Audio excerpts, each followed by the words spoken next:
Gusto mo bang malaman kung paano kumita kahit nasa bahay ka lang? Imagine earning extra income kahit nasa bahay ka lang at nag-aalaga ng mga anak mo.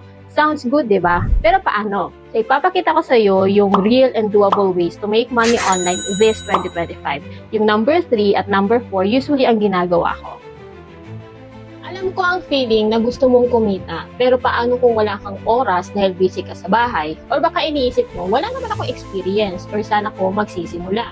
Naiintindihan kita kasi ganyan din ako noon. Pero ito ang good news. May maraming paraan para kumita online ngayong 2025 kahit first time mo pa lang. Let's dive in. Number 1, selling digital products. Pwede kang magbenta ng digital products. Hindi mo kailangan ng puhunan para sa physical inventory. Examples, Canva template, children's storybook, budget planners, and many more. Paano? Gumamit ka ng Canva para gumawa ng template. Gumamit ka ng ChatGPT para sa storybook ideas. I-upload sa Etsy, Rocket.ph, or Stan Store at pwede kang kumita habang natutulog. Meron na din gumagawa nito at kumikita na din. Number 2, online selling.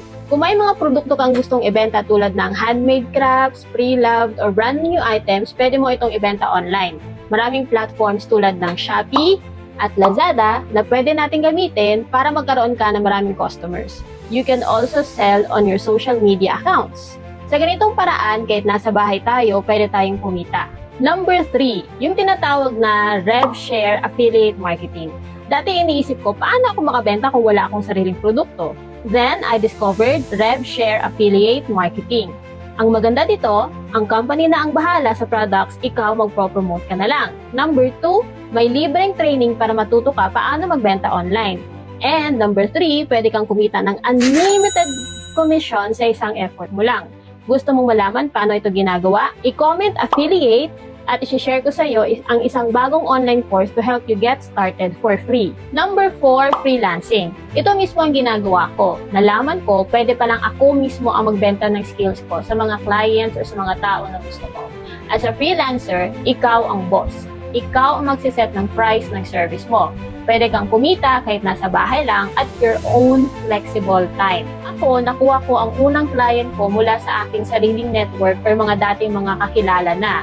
Ginawa ko, nag-offer ako ng 30-day free trial o yung tinatawag na pro bono, tapos my client paid me my rate after seeing results based doon sa ginawa ko. So kung curious ka paano magsimula kahit walang experience or portfolio na kagaya ko, pwede mo akong i-message ng freelance or pwede mo i-comment below freelance at tutulungan kita kasi ipapadala ko sa iyo yung isang training na na-discover ko on how you can get started right away.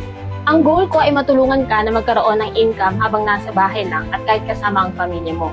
So hindi mo kailangan maging expert para magsimula. Kailangan mo lang magsimulang subukan. So ikaw, ano sa tingin mo ang pinaka-interesado kang itry dito sa mga nabanggit ko?